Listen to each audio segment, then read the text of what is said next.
एक बार फिर से स्वागत है आपका सुहानी कहानी पर, जहां मैं सुहानी आपको सुनाती हूँ रोज एक नई कहानी।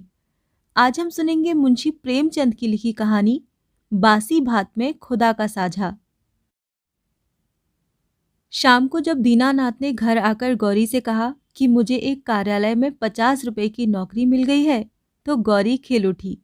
देवताओं में उसकी आस्था और भी दृढ़ हो गई। इधर 1 साल से बहुत बुरा हाल था, न कोई रोजी न रोजगार। घर में जो थोड़े बहुत गहने थे वो भी बिक चुके थे। मकान का किराया सिर पर चढ़ा हुआ था। जिन मित्रों से कर्ज मिल सकता था सब से ले चुके थे। साल भर का बच्चा दूध के लिए बिलख रहा था।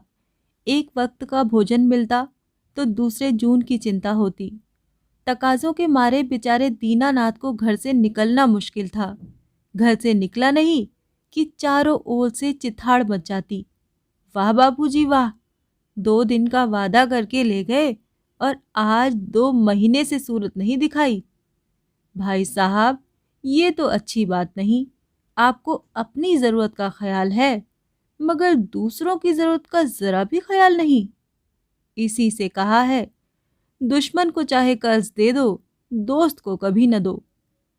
दीनानाथ को ये वाक्य तीरों जैसे लगते थे और उसका जी चाहता था कि जीवन का अंत कर डाले, मगर बेजबान स्त्री और अबोध बच्चे का मुंह देखकर कलेजा थाम के रह जाता। आज भगवान ने उस पर दया की और संकट के दिन कट गए। गौरी ने प्रसन्न मुख होकर कहा, मैं कहती थी कि नहीं, ईश्वर सबकी सुध लेते हैं और कभी न कभी हमारी भी सुध लेंगे, मगर तुमको विश्वास ही ना आया था। बोलो, अब तो ईश्वर की दयालुता के कायल हुए? दीनानाथ ने हठधर्मी करते हुए कहा, ये मेरी दौड़ धूप का नतीजा है या ईश्वर की दयालुता? ईश्वर को तो तब जानता जब कहीं से छप्पर फाड़ कर भेज देते। लेकिन मुंह से चाहे कुछ भी कहे, ईश्वर के प्रति उसके मन में श्रद्धा उदय हो गई थी। दीनानाथ का स्वामी बड़ा ही रूखा आदमी था और काम में बड़ा चुस्त। उसकी उम्र 50 के लगभग थी और स्वास्थ्य भी अच्छा न था। फिर भी वो कार्यालय में सबसे ज्यादा काम करता। मजाल थी कि कोई आदमी 1 मिनट की भी देर करे या 1 मिनट भी समय के पहले चला जाए। बीच में 15 मिनट की छुट्टी मिलती थी। उसमें जिसका जी चाहे पान खा ले या सिगरेट पी ले या जलपान कर ले। इसके अलावा 1 मिनट का अवकाश न मिलता था। वेतन पहली तारीख को मिल जाता था। उत्सवों में भी दफ्तर बंद रहता था और नियत समय के बाद कभी काम न लिया जाता था। सभी कर्मचारियों को बोनस मिलता था और प्रोविडेंट फंड की भी सुविधा थी। फिर भी कोई आदमी खुश न था। काम या समय की पाबंदी की किसी को शिकायत न थी। शिकायत थी तो केवल स्वामी के शुष्क व्यवहार की। कितना ही जी लगाकर काम करो, कितना ही प्राण दे दो, पर उसके बदले धन्यवाद का एक शब्द भी न मिलता था। कर्मचारियों में और कोई संतुष्ट हो या ना हो, दीनानाथ को स्वामी से कोई शिकायत न थी। वो घुड़कियों और फटकार पाकर भी शायद उतने ही परिश्रम से काम करता था। साल भर में उसने कर्ज चुका दिए और कुछ संचय भी कर लिया। वो उन लोगों में था जो थोड़े में भी संतुष्ट रह सकते हैं अगर नियमित रूप से मिलता जाए। 1 रुपया भी किसी खास काम में खर्च करना पड़ता तो दंपत्ति में घंटों सलाह होती और बड़े झांव झांव के बाद कहीं मंजूरी मिलती थी। बिल गौरी की तरफ से पेश होता तो दीनानाथ विरोध में खड़ा होता। दीनानाथ की तरफ से पेश होता तो गौरी उसकी कड़ी आलोचना करती। बिल को पास करा लेना प्रस्तावक की जोरदार वकालत पर मुनसहर था। सर्टिफाई करने वाली कोई तीसरी शक्ति वहां न थी और दीनानाथ अब पक्का आस्तिक हो गया था। ईश्वर की दया या न्याय में अब उसे कोई शंका न थी। नित्य संध्या करता और नियमित रूप से गीता का पाठ करता। एक दिन उसके एक नास्तिक मित्र ने जब ईश्वर की निंदा की तो उसने कहा, भाई, इसका तो आज तक निश्चय नहीं हो सका ईश्वर है या नहीं। दोनों पक्षों के पास इस्पात की सी दलीलें मौजूद हैं, लेकिन मेरे विचार में नास्तिक रहने से आस्तिक रहना कहीं अच्छा है। अगर ईश्वर की सत्ता है तब तो नास्तिकों को नरक के सिवा कहीं ठिकाना नहीं। आस्तिक के दोनों हाथों में लड्डू हैं। ईश्वर है तो पूछना ही क्या, नहीं है तब भी क्या बिगड़ता है, 2-4 मिनट का समय ही तो जाता है। नास्तिक मित्र इस दो रुखी बात पर मुंह बिचकाकर चल दिए। एक दिन जब दीनानाथ शाम को दफ्तर से चलने लगा तो स्वामी ने उसे अपने कमरे में बुला भेजा और बड़ी खातिर से उसे कुर्सी पर बैठाकर बोला, तुम्हें यहाँ काम करते कितने दिन हुए? साल भर तो हुआ ही होगा। दीनानाथ ने नम्रता से कहा, जी हाँ, 13वां महीना चल रहा है। आराम से बैठो। इस वक्त घर जाकर जलपान करते हो? जी नहीं, मैं जलपान का आदी नहीं। पान वान तो खाते ही होगे, जवान आदमी होकर अभी से इतना संयम। ये कहकर उसने घंटी बजाई और अर्दली से पान और कुछ मिठाइयां लाने को कहा। दीनानाथ को शंका हो रही थी, आज इतनी खातिरदारी क्यों हो रही है? कहाँ तो सलाम भी नहीं लेते थे, कहाँ आज मिठाई और पान सभी कुछ मंगाया जा रहा है। मालूम होता है मेरे काम से खुश हो गए हैं। इस ख्याल से उसे कुछ आत्मविश्वास हुआ और ईश्वर की याद आ गई। अवश्य परमात्मा सर्वदर्शी और न्यायकारी है, नहीं तो मुझे कौन पूछता। अर्दली मिठाई और पान लाया। दीनानाथ आग्रह से विवश होकर मिठाई खाने लगा। स्वामी ने मुस्कुराते हुए कहा, तुमने मुझे बहुत रूखा पाया होगा। बात यह है कि हमारे यहाँ अभी तक लोगों को अपनी जिम्मेदारी का इतना कम ज्ञान है कि अफसर जरा भी नरम पड़ जाए तो लोग उसकी शराफत का अनुचित लाभ उठाने लगते हैं और काम खराब होने लगता है। कुछ ऐसे भाग्यशाली हैं जो नौकरों से हेलमेल भी रखते हैं, उनसे हंसते बोलते भी हैं, फिर भी नौकर नहीं बिगड़ते, बल्कि और भी दिल लगाकर काम करते हैं। मुझ में वो कला नहीं है, इसीलिए मैं अपने आदमियों से कुछ अलग अलग रहना ही अच्छा समझता हूँ और अब तक मुझे इस नीति से कोई हानि भी नहीं हुई।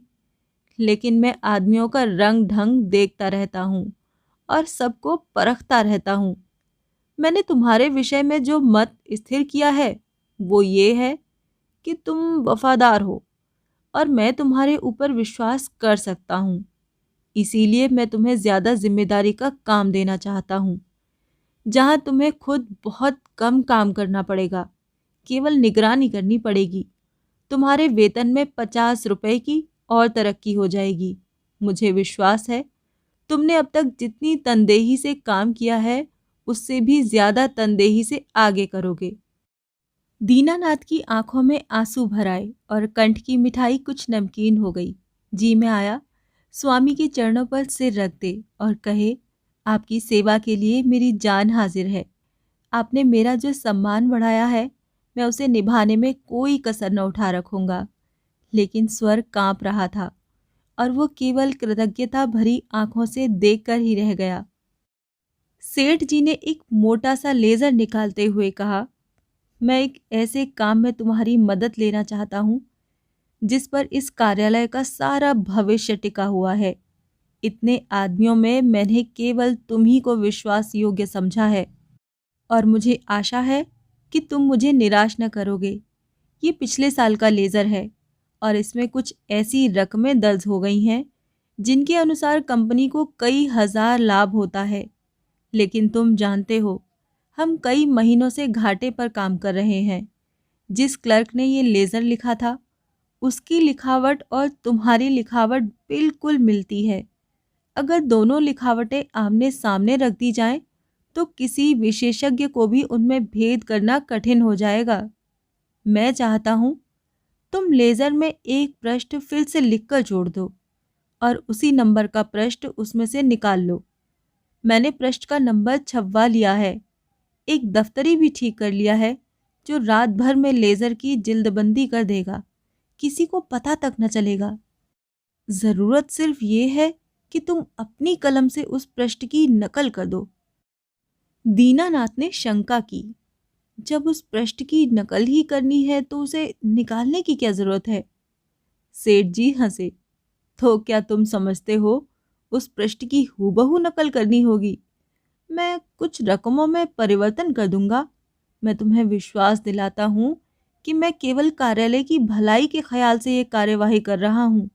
अगर ये रद्दोबदल न किया गया तो कार्यालय के 100 आदमियों की जीविका में बाधा पड़ जाएगी। इसमें कुछ सोच विचार करने की जरूरत ही नहीं, केवल आधा घंटे का काम है।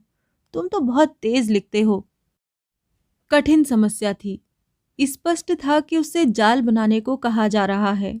उसके पास इस रहस्य का पता लगाने का कोई साधन न था कि सेठ जी जो कुछ कह रहे हैं वो स्वार्थवश होकर या कार्यालय की रक्षा के लिए। लेकिन किसी दशा में भी है ये जाल, घोर जाल। क्या वो अपनी आत्मा की हत्या करेगा? नहीं, किसी तरह नहीं। उसने डरते डरते कहा, मुझे आप क्षमा करें, मैं ये काम न कर सकूंगा। सेठ जी ने उसी अविचलित मुस्कान के साथ पूछा, क्यों? इसलिए कि ये सरासर जाल है। जाल किसे कहते हैं? किसी हिसाब में उलटफेर करना जाल है। लेकिन उस उलटफेर से 100 आदमियों की जीविका बनी रहे तो इस दशा में भी वो जाल है। कंपनी की असली हालत कुछ और है, कागजी हालत कुछ और। अगर ये तब्दीली न की गई तो तुरंत कई हजार रुपए नफे के देने पड़ जाएंगे और नतीजा ये होगा कि कंपनी का दिवाला हो जाएगा और सारे आदमियों को घर बैठना पड़ेगा। मैं नहीं चाहता कि थोड़े से मालदार हिस्सेदारों के लिए इतने गरीबों का खून किया जाए। परोपकार के लिए कुछ जाल भी करना पड़े तो वो आत्मा की हत्या नहीं है। दीनानाथ को कोई जवाब न सूझा। अगर सेठ जी का कहना सच है और इस जाल से 100 आदमियों की रोजी बनी रहे तो वास्तव में वो जाल नहीं, कठोर कर्तव्य है। अगर आत्मा की हत्या होती भी हो तो 100 आदमियों की रक्षा के लिए उसकी परवाह नहीं करनी चाहिए। लेकिन नैतिक समाधान हो जाने पर उसे अपनी रक्षा का विचार आया।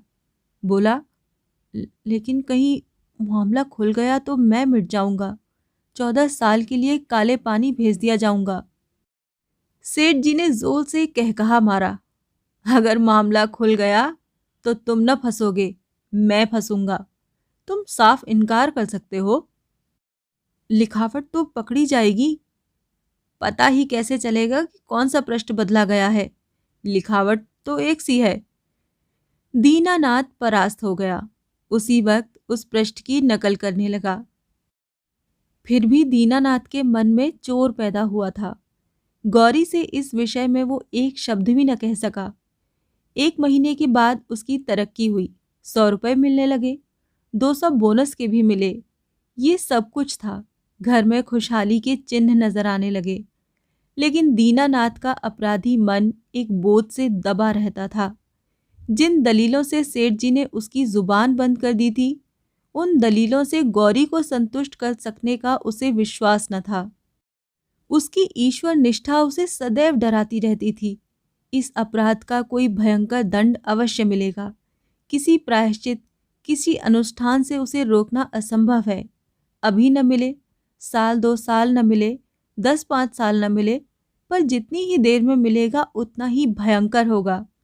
मूलधन ब्याज के साथ बढ़ता जाएगा। वो अक्सर पछताता, मैं क्यों सेठ जी के प्रलोभन में आ गया। कार्यालय टूटता या रहता, मेरी बला से। आदमियों की रोजी जाती या रहती, मेरी बला से। मुझे तो ये प्राण पीड़ा न होती। लेकिन अब तो जो कुछ होना था हो चुका और दंड अवश्य मिलेगा। इस शंका ने उसके जीवन का उत्साह, आनंद और माधुर्य सब कुछ हर लिया। मलेरिया फैला हुआ था। बच्चे को ज्वर आया। दीनानाथ के प्राण नहों में समा गए। दंड का विधान आ पहुंचा। कहाँ जाएं, क्या करें, जैसे बुद्धि भ्रष्ट हो गई। गौरी ने कहा, जाकर कोई दवा लाओ या किसी डॉक्टर को दिखा दो। 2-3 दिन तो हो गए। दीनानाथ ने चिंतित मन से कहा, हाँ जाता हूँ, लेकिन मुझे बड़ा भय लग रहा है। भय की कौन सी बात है? बेबात की बात मुंह से निकालते हो। आजकल किसे ज्वर नहीं आता? ईश्वर इतना निर्दयी क्यों है? ईश्वर निर्दयी है पापियों के लिए। हमने किसका क्या हर लिया है? ईश्वर पापियों को कभी क्षमा नहीं करता। पापियों को दंड न मिले तो संसार में अनर्थ हो जाए, लेकिन आदमी ऐसे काम भी तो करता है जो एक दृष्टि से पाप हो सकते हैं, दूसरी दृष्टि से पुण्य। मैं समझी नहीं। मान लो मेरे झूठ बोलने से किसी की जान बचती हो, तो क्या वो पाप है? मैं तो समझती हूं ऐसा झूठ पुण्य है। तो जिस पाप से मनुष्य का कल्याण हो वो पुण्य है, और क्या? दीनानाथ की अमंगल शंका थोड़ी देर के लिए दूर हो गई। डॉक्टर को बुला लाया, इलाज शुरू किया। बालक 1 सप्ताह में ही चंगा हो गया, मगर थोड़े दिन बाद वो खुद बीमार पड़ा। वो अवश्य ही ईश्वरीय दंड है और वो बच नहीं सकता। साधारण मलेरिया ज्वर था, पर दीनानाथ की दंड कल्पना ने उसे सन्निपात का रूप दे दिया। ज्वर में नशे की हालत की तरह यूं भी कल्पना शक्ति तीव्र हो जाती है। पहले केवल मनोगत शंका थी, वो भीषण सत्य बन गई। कल्पना ने यमदूत रच डाले, उनके भाले और गदाएं रच डाली, नरक का अग्निकुंड दहका दिया। डॉक्टर की एक घूंट दवा, 1000 मन की गदा की आवाज और आग के उबलते हुए समुद्र के दाह पर क्या असर करती? दीनानाथ मिथ्यावादी न था। पुराणों की रहस्यमय कल्पनाओं में उसे विश्वास न था। नहीं, वो बुद्धिवादी था, और ईश्वर में भी तभी उसे विश्वास आया जब उसकी तर्क बुद्धि कायल हो गई। लेकिन ईश्वर के साथ उसकी दया भी आई, उसका दंड भी आया। दया ने उसे रोजी दी, मान दिया। ईश्वर की दया न होती तो शायद वो भूखों मर जाता। लेकिन भूखों मरना अग्निकुंड में धकेल दिए जाने से कहीं सरल था, खेल था। दंड भावना जन्म जन्मांतरों के संस्कार से ऐसी बद्धमूल हो गई थी, मानो उसकी बुद्धि का, उसकी आत्मा का एक अंग हो गई हो। उसका तर्कवाद और बुद्धिवाद इन मनवंतरों के जमे हुए संस्कार पर समुद्र की ऊंची लहरों की भांति आता था, पर एक क्षण में उन्हें जलमग्न करके फिर लौट जाता था, और वो पर्वत ज्यों का त्यों अचल खड़ा रह जाता था। जिंदगी बाकी थी, बच गया। ताकत आते ही दफ्तर जाने लगा। एक दिन गौरी बोली, जिन दिनों तुम बीमार थे और एक दिन तुम्हारी हालत बहुत नाजुक हो गई थी, तो मैंने भगवान से कहा था कि ये अच्छे हो जाएंगे तो 50 ब्राह्मणों को भोजन कराऊंगी। दूसरे ही दिन से तुम्हारी हालत सुधरने लगी। ईश्वर ने मेरी विनती सुन ली। उसकी दया न हो जाती तो मुझे कहीं मांगे भीख न मिलती। आज बाजार से सामान ले आओ तो मनौती पूरी कर दूं। 50 ब्राह्मण न्योते जाएंगे तो 100 अवश्य आएंगे। 50 कंगले भी समझ लो, और मित्रों में 20-25 निकल ही आएंगे। 200 आदमियों का डॉल है। मैं सामग्रियों की सूची लिख देती हूँ। दीनानाथ ने माथा सिकोड़ कर कहा, तुम समझती हो मैं भगवान की दया से अच्छा हुआ?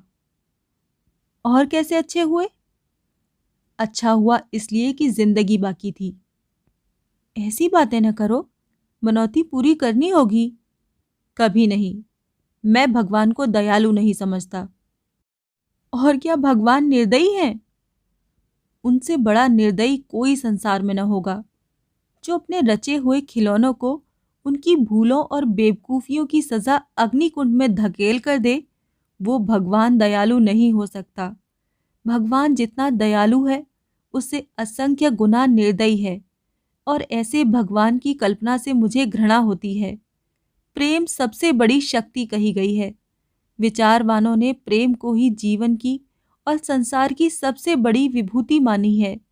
व्यवहार में न सही, आदर्श में प्रेम ही हमारे जीवन का सत्य है। मगर तुम्हारा ईश्वर दंड भय से सृष्टि का संचालन करता है। फिर उसमें और मनुष्य में क्या फर्क हुआ? ऐसे ईश्वर की उपासना मैं नहीं करना चाहता, नहीं कर सकता। जो मोटे हैं उनके लिए ईश्वर दयालु होगा, क्योंकि वो दुनिया को लूटते हैं। हम जैसों को तो ईश्वर की दया कहीं नजर नहीं आती। हाँ, भय पग पर खड़ा घूरा करता है। ये मत करो, नहीं तो ईश्वर दंड देगा। वो मत करो, नहीं तो ईश्वर दंड देगा। प्रेम से शासन करना मानवता है, आतंक से शासन करना बर्बरता है। आतंकवादी ईश्वर से तो ईश्वर का न रहना ही अच्छा है। उसे हृदय से निकाल कर मैं उसकी दया और दंड दोनों से मुक्त हो जाना चाहता हूँ। एक कठोर दंड बरसों के प्रेम को मिट्टी में मिला देता है। मैं तुम्हारे ऊपर बराबर जान देता रहता हूँ, लेकिन किसी दिन डंडा लेकर पीट चलूं तो तुम मेरी सूरत न देखोगी। ऐसे आतंकमय दंडमय जीवन के लिए मैं ईश्वर का एहसान नहीं लेना चाहता। बासी भात में खुदा के साझे की जरूरत नहीं। अगर तुमने ओझ भोज पर जोर दिया तो मैं जहर खा लूंगा। गौरी उसके मुंह की ओर भयातुर नेत्रों से ताकती रह गई। ये थी मुंशी प्रेमचंद की लिखी कहानी बासी भात में खुदा का साझा।